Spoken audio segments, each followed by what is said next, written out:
If you've stumbled across this YouTube channel, thank you very much. If you're following it, subscribing to it and liking it, then welcome back. This is the second video I've produced for the My Spiritual Development YouTube channel. My name's Peter, and today I want to explore some concepts: spiritualism, spirituality, the soul, and associated with that, just how many people are searching for these sorts of terms. The numbers are truly staggering. Today is Thursday the 17th of May 2018, and as of about midday today, if you type in on Google the term spirit, it will return 249 million. Yes, that's right, 249 million different results. Alright, many of these results are to do with Spirit, the Disney cartoon, or spirit as in alcohol, but that is quite some number of people that are looking for the word spirit. If you put in spirit definition, the definition of spirit into Google, you come back with 20,200,000 results. That is staggering. 20,200,000 different definitions of the word spirit. If you put the word spiritual into Google, it returns 113 million different results. 113 million different results for the term spiritual. That's 113 million different line items, articles. Amazing. And again, if you put in the word spiritual definition into Google, it comes back with 18,800,000 results. So I think you can see a bit of a pattern here, that there is no one definition which is correct. You put in the word spirituality into Google, once again, massive numbers. Spirituality returns 116 million results. Spirituality. So there's 116 million people, websites, articles, research papers, get spiritual quick schemes going on in the world on Google for you to choose from. And again, if you put in spirituality as a definition in Google, it returns 13,200,000. So again, there is no definitive single definition of what these terms mean. Interestingly, if you put in spiritualism, that comes up with far fewer results. That comes up with 4,690,000 results. Less searched for, less common. And if you put in the definition of what spiritualism is, it comes up with a meagre 1,460,000. So does that mean spiritualism is less searchable? Well, what you need to do, you need to take spiritualism as a search term. If you search for channeling, mediumistic channeling, it comes back with 24.5 million results. And again, if you put in shamanism, which is obviously the ancient culture's version of what we in the Western world now call spiritualism, that comes back with 2,800,000. So between them, spiritualism, prophecy, put in prophecy into Google, that comes back with 17,900,000 results. So between spiritualism, prophecy, channeling, and shamanism, there's upwards of 50 million results in Google rather. 50 million results in Google. And in the individual definitions of those, sort of like a subset less than that. So clearly, there is a lot of interest in the whole subject of spirit, your soul, spiritualism, spirituality. Okay, so I suppose the first place to start any discussion, any exploration around what makes us tick is to consider our soul. What is our soul? What is our spirit? The two terms are sort of often interchangeable, often thought of as the same thing.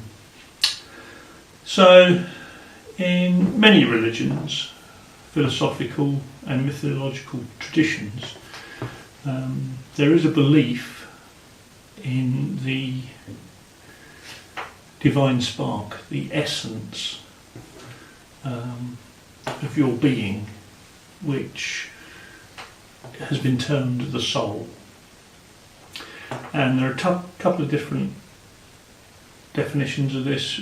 The soul, or it's often known as the psyche. The psyche actually comes from the Greek to mean to breathe. So this early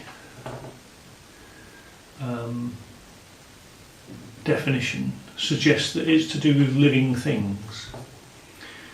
All the time we're breathing, our soul, our spirit, our divine spark is in residence within us.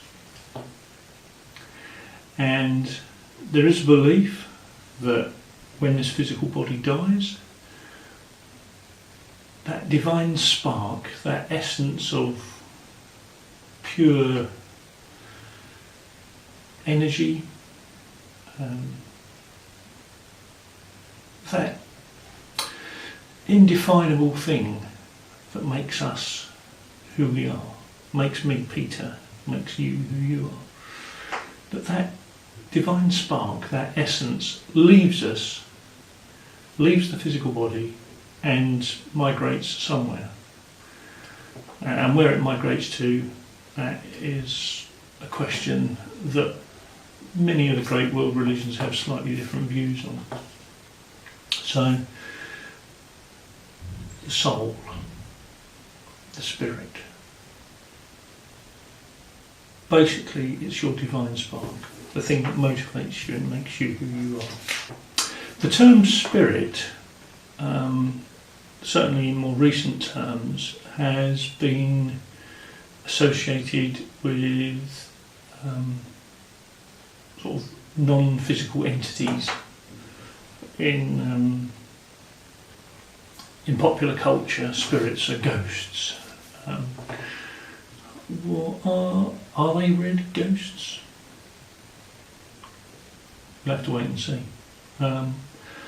But certainly ghosts, angels, nature spirits, elemental beings that exist in nature. Certainly in the Shinto and some of the older Japanese religions, everything has a spirit. There's the spirit of the water, spirit of the trees, spirits of the plants, spirits of the minerals and rocks, spirits of the air. So certain religions believe that everything is imbued with some form of spiritual essence, some sort of some form of consciousness. It may be a consciousness that operates at some level that we cannot even begin to recognise with our current state of scientific developments. But nonetheless, I think you probably get the idea of what the spirit is. So, if that's the soul, spirit, a divine spark, what other aspects are there related to this spirit, this soul? If you look at Wikipedia and type in the word spiritualism, it comes up with a definition of spiritualism as a new religious movement based on the belief that spirits of the dead exist and have both the ability and the inclination to communicate with the living.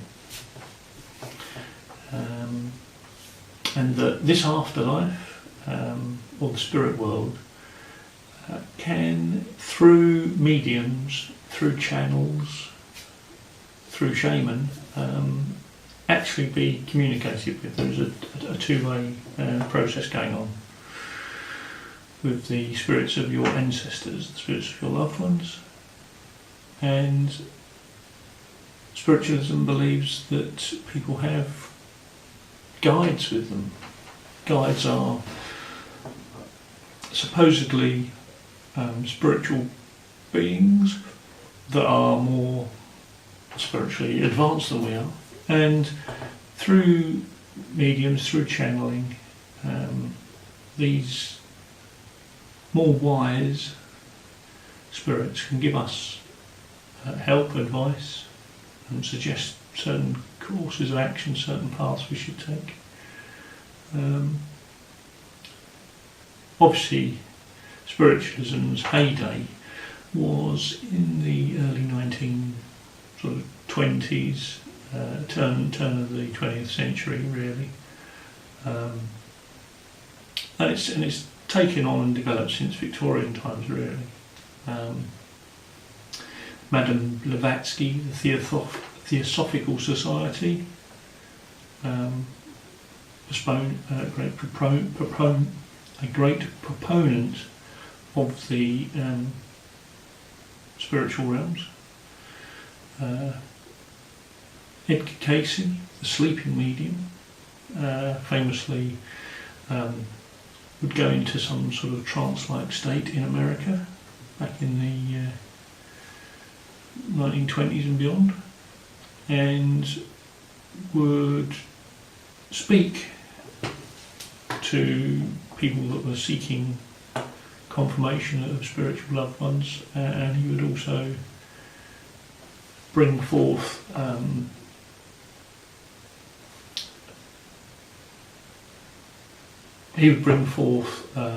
messages from the spiritual realms. Spiritualism isn't a new religion as defined in Wikipedia. When you think back throughout the years, throughout time itself, shaman, native cultures would always have had a wise woman or some sort of witch doctor, some person that had the ability to move the veil between this life and whatever goes beyond it. And they would have had that ability to talk to this spiritual realm, this spirit realm, I should say, not spiritual realm, spirit realm. Communicate with the animals, communicate with people, exorcise demons, whatever you want to call it. But the concept of me as a person, a physical person, me as a spirit, having that divine spark within me, and that divine spark leaving me upon death and moving somewhere else, is a very, very common belief. It may not be explicitly written down in all the world religions, but certainly all the world religions believe in the existence of a soul, the existence of a spirit. Buddhism, Hinduism, Islam, Christianity, Zoroastrianism, Sikhism, the Baha'i faith, Jainism, Taoism, whatever you may call it. all the New Age beliefs, all the people that actually don't think they belong to a specific religion, but believe in spirits, believe in spiritual stuff, New Age beliefs. They all believe in the divine spark, the spirit, the soul, and that in various ways, different religions have different approaches as to what happens upon death. Whether it's a Christian tradition of we die and then we wait till X point in the future and then we'll all be resurrected. God, Jesus will resurrect those, the worthy ones. That still is a belief in the continuation of the soul. Hindus obviously believe in reincarnation, as do some Buddhist sects, that we live a life, we have lessons to learn, cause and effect comes into play, karma, and we can either do well in this life or we cannot do so well in life. And then upon death, we're sort of measured, we're reviewed. This goes back to ancient Egyptian religions and beliefs. You know, you see all the pictures in the Egyptian temples of people's hearts being weighed against a feather, and that's, you know, did you do as good as you could have done in this life? Do you deserve to go on, or do you need to go back? So yeah, there's a whole realm of different ways that religions try to encompass the divine within us, that divine spark, that spirit. Traditionally, spirituality refers to the religious process of reformation, which aims to recover the original shape of man, orientated to the image of God. Well, that's what Wikipedia says anyway. So what does this mean? The modern emphasis is on subjective experiences, sacred experiences in fact, which somehow trigger the deepest values and meanings by which people live. You could call it a righteous path. The problem with any definition is it's written down. The words that are actually written somehow limit what is an infinite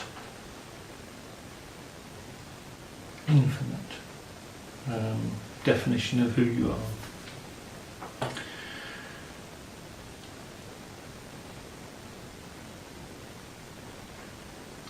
The classical, it's New Age, it can't be classical.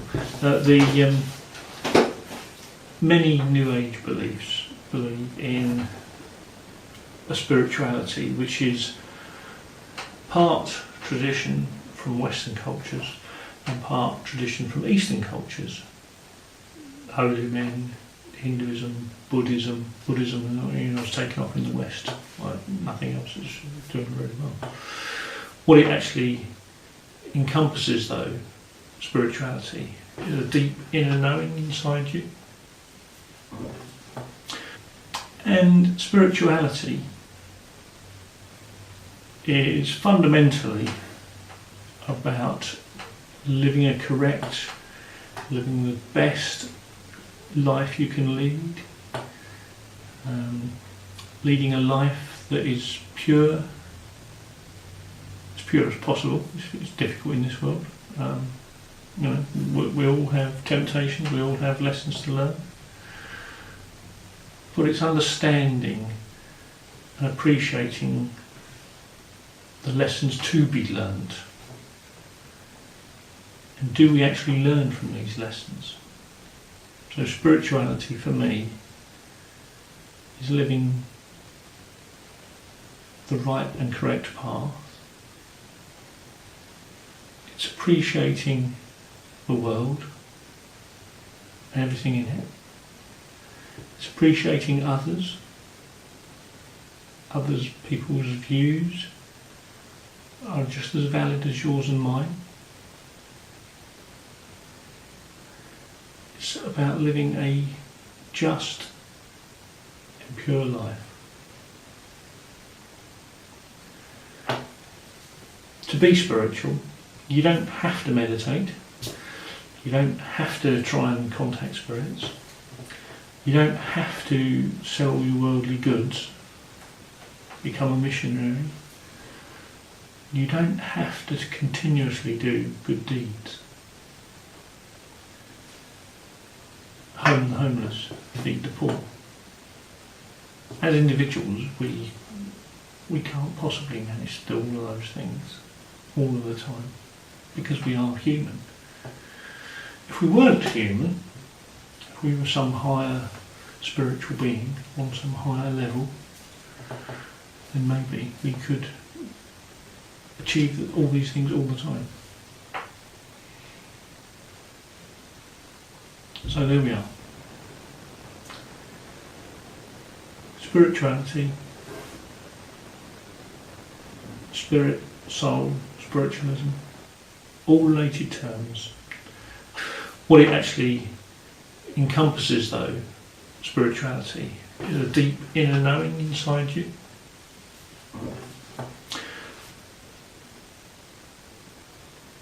In a quiet space, at a quiet time. Deep reflective thoughts, meditations. You will come to know your divine spark. You will know your eternal, essential essence. You'll know what that spirit is. And hopefully together we can go on a journey through this YouTube channel.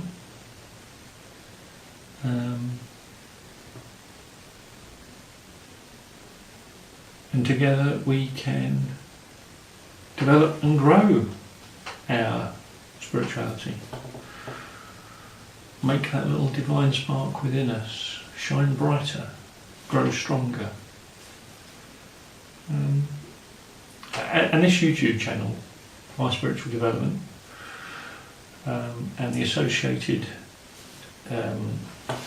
webpage, myspiritualdevelopment.com, are ways for me to try and enhance my spirituality by sharing my experiences, some of the experiences of my friends.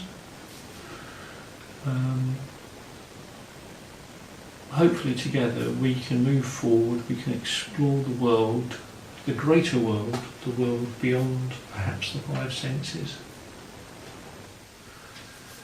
And hopefully you will find this interesting, thought-provoking, and want to come back and watch subsequent episodes. If you have liked the video, please do give me the thumbs up. Please do share it with your friends and colleagues. And if you found what I've been talking about ticks some boxes for you or gives you a little stir inside or whatever, then please do subscribe. And a very, very big thank you for those people that have subscribed already. It's through subscriptions, through likes, that hopefully the channel will grow and expand, and as it expands we can explore more and more different topics. If you have been watching and have liked it, or have got any questions for me, or want me to discuss particular topics, then please do leave me a comment below. I will read all the comments. I have a medical condition that limits my ability to concentrate for long periods of time. So I will respond to your comments. It may not be immediately, it may be a day later, but certainly I will get back to you.